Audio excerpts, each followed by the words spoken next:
দূষণ রোধে পর্যটন কেন্দ্র কুয়াকাটা সৈকতে 4টি নান্দনিক ডাস্টবিন স্থাপন করা হয়েছে। কোনোটা মাছ ধরার ট্রলারের আদলে, আবার কোনোটা মাছ কিংবা বোতল আকৃতিতে তৈরি করা হয়েছে। এসব ব্যতিক্রমী নান্দনিক ডাস্টবিনগুলো 0 পয়েন্ট সহ সৈকতের আশেপাশে স্থাপন করা হয়েছে, আর এগুলো ব্যবহার করছে পর্যটক, স্থানীয় ব্যবসায়ী এবং জেলেরা। এই ডাস্টবিনগুলো স্থাপন করেন পটুয়াখালী বিজ্ঞান ও প্রযুক্তি বিশ্ববিদ্যালয়ের মৎস্য বিজ্ঞান অনুষদের অধ্যাপক ডক্টর সাজিদুল হক। এ কাজে তাকে সহায়তা করেছে যুক্তরাষ্ট্রের গ্লোবাল গিস্ট গিয়ার ইনিশিয়েটিভ ও ওশান কনজারভেন্সি সংস্থা।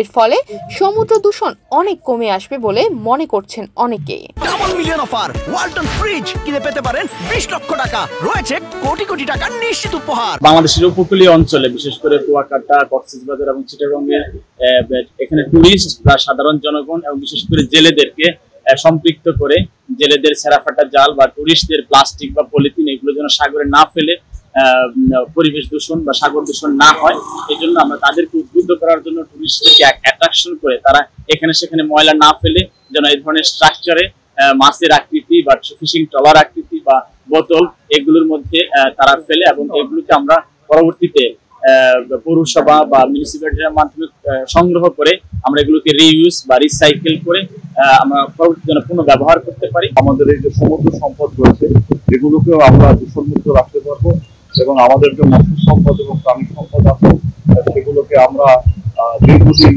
আমাদের ব্যবহার করতে পারি। দীর্ঘদিন ধরে পর্যটক সহ ব্যবসায়ীদের অসচেতনতার কারণে দূষিত হচ্ছে কুয়াকাটার সমুদ্র সৈকত। বিশেষ করে যত্রতত্র ময়লা আবর্জনা ফেলার কারণে পচা দুর্গন্ধে অতিষ্ঠ থাকেন দেশের অন্যতম এই পর্যটন কেন্দ্রে বেড়াতে আসা মানুষ ও স্থানীয় বাসিন্দারা। এত সুন্দর আকৃতি হচ্ছে যে বিনটা, ব্যাপারটা আসলে অ্যাট্রাকটিভ। আসলে একটা বিন দেখতেও অনেকটা বিচ্ছিরি লাগে, এই জিনিসটা খুব সুন্দর। মানে এরকম যদি বিচ্ছিরি যেগুলো থাকা হয় তাহলে মানুষের কাছে ব্যাপারটা আরো পরিষ্কার এবং হাইজেন মনে হবে। আমরা চেষ্টা করবো সবাই এখানে প্লাস্টিকের বোতলগুলো ফালানো বন্ধ করতে।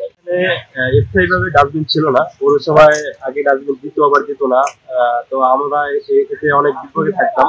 তো এখন এই মাছের আকৃতি দিয়ে যে ডাস্টবিনটা হয়েছে আমাদের অনেক উপকৃত হবে। সুন্দর একটি ডাস্টবিন তৈরি করে আমরা ময়লাগুলো এখানে ফেলাই এবং আগত পর্যটকরাও এখানে ফেলাবে। মাছের আকৃতির একটা ডাস্টবিন, এটা দেওয়ার কারণে আমরা খুবই উপকৃত হইতেছি, বাট অনেক সুন্দরও লাগতেছে জিনিসটা দেখার জন্য। এটা ডাস্টবিন আমরা এটাই ময়লা টলা ফালাই।